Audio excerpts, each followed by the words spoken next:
My stuff right. Sam Rosenbloom, your opening statement. Well, I think the words of Roosevelt were very noble that Heather had quoted, but certainly don't want to be among those cold and timid souls. Now is the time, I think, for perfect clarity.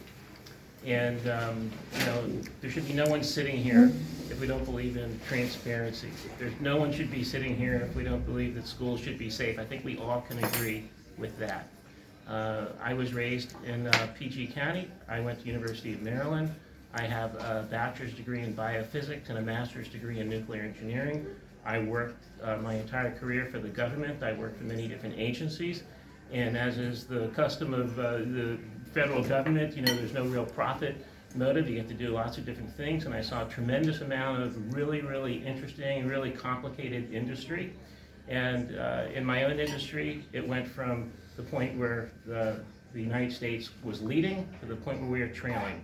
When a lot of us were younger, you couldn't even find a pair of shoes or a shirt that wasn't made in the United States. Now, there's nothing made in the United States anymore. It's not a single shirt manufactured in the United States. And as I was exposed to a lot of industry, I think a lot of things goes in cycles. The 80s was the era of computer science, and we moved into the area of the internet and of the information age and AI and all this sort of things. And so now I think that it's possible to introduce students. This is the crux of what I want to do, to introduce students to technology, to manufacturing, and within the curriculums that already exist. For example, they're already learning math, to learn about the mathematics of manufacturing. What's a plan? What is it? Why do companies make large amounts of things to drive down the cost? What's the demand?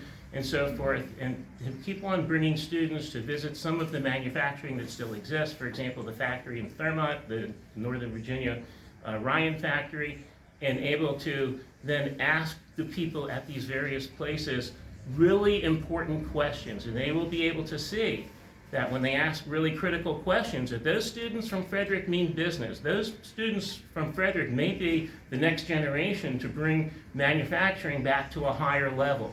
We've seen it only in the last year, for example, in robotics. I was involved with programming a robot for a factory. It took a year to program it. In the last few months, AI would program that in 2 weeks. And we can do things today that we couldn't do before, and that's what I'd like to do. I'd like to sort of mirror image the entire,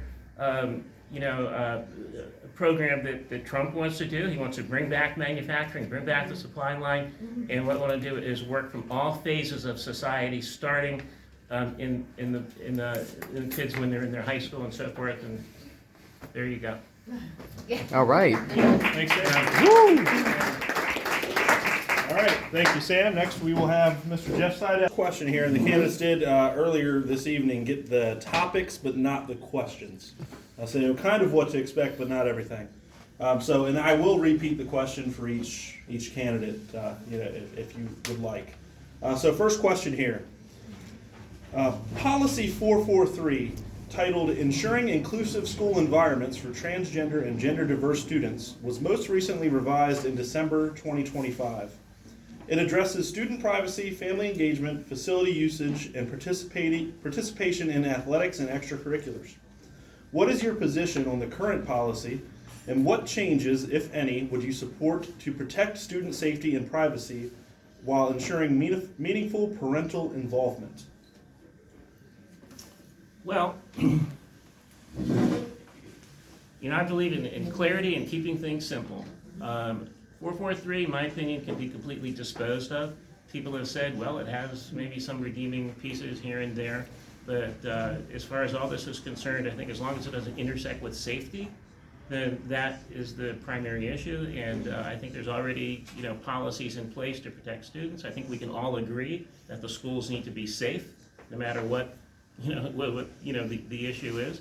So I think 443 can be disposed of in its entirety. What was the last part of the question? Yeah, the last part there is, what specific changes, if any, would you support to better protect student safety and privacy while ensuring meaningful parental involvement? Look, we need transparency. Parents need to know what's happening at all times. I mean, the taxpayers are basically paying for these schools. So I mean, they need to know what the issues are, how students are being kept safe. Sometimes there are things that happen in schools that don't trickle up the chain of command and people are not necessarily aware of. So I think that communication needs to be improved. There's lots of different ways of communicating nowadays with text and with using all of the technology we have if there's some issue with the school. But as far as the policy goes, I think the existing policies to keep kids safe are primarily adequate. All right. Thank you, Sam. All right, we will move to Jeff, and I'll go ahead and reread the question for you. In my culture, the most sacred part of society are teachers, the people who educate the students.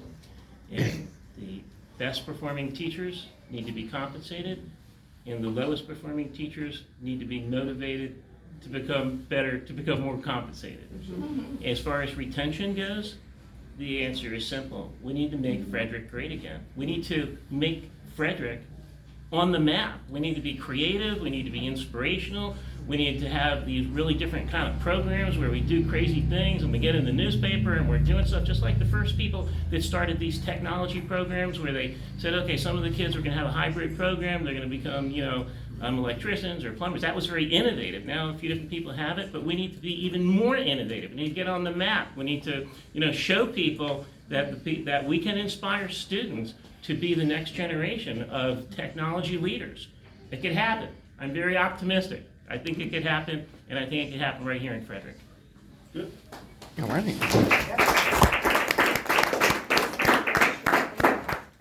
All right, so the next one is a question for you. Many parents have raised concerns about curriculum transparency, age appropriateness, and a focus on core academics versus social justice. How do you ensure that FCPS curriculum prioritizes proven instruction in reading, mathematics, science, and critical thinking, and provides clear parental access, and how it measures success through objective student performance outcomes rather than social metrics? As far as the social metrics are concerned, I mean, look, we need to focus on the core of education, reading and writing and math and so forth. And whether the curriculum is transparent or not, whatever we are doing, it's not working, okay? We have, $1 billion budget and less than 50,000 students. We have, over $20,000 paid per student, and the performance is going down, down, and down. So, I mean, if we really want metrics to go up, there's got to be a lot of people have to all be pushing in the same direction, because it's such a big, bureaucratic momentum. I mean, it's not going to be easy to reverse this. It didn't happen overnight. It's not going to be reversed overnight, whether it's transparent or not. It has to be transparent. But even if it's not transparent, we're not. The county is not doing well with children. Less than 50% of the kids can read at their level. Less than 50% can perform math at their level. If they don't do it in the 5th grade, it's not going to get any better in the 8th grade or the 12th grade. It's getting worse and worse. So, did I answer the question? Yeah. There you go. Thank you. All right, so we'll move on to Jeff. Do you want me to restate the question for you? Okay. In private industry, if you save your company tens of thousands of dollars, you get rewarded. Yeah. But in every single government agency, if you spend less money, you get penalized. You have to spend the money that you have. Yeah. The problem with that is that when the money is spent, it doesn't come out of your pocket, and in order to spend that money, it's got to come out of someone else's pocket. What I would do is simple and straightforward. I would reduce the budget 2.5% per year for the next 4 years until it's down to 10% lower, and I would reduce the budget in the reverse order of how it was increased. You increase the budget now. Who gets paid more? The people that are getting paid multiple times the teachers, right? They get paid 3 times as much as a teacher, and it goes to the highest paid people. So I reduce the budget by prioritizing it in the reverse order to take that funding away from the administrators until the balance is where we want it.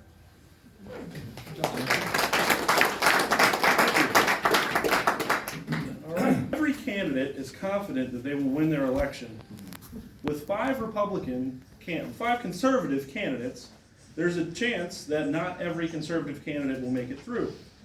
If you do not make it through, would you support the other conservative candidates in the general election? Sure.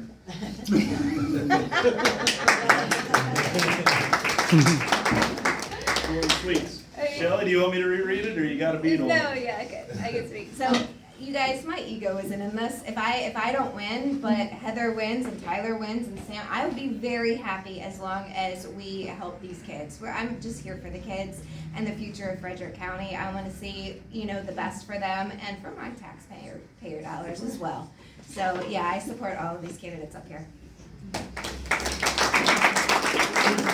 Jeff, Not you the want me to read apple it? ballot, not the apple ballot. No bad apples. Jeff, you want me to reread it? No, I think I'm good. I think. Sure. All right. And the slate, the five that are running are, it's a real powerhouse.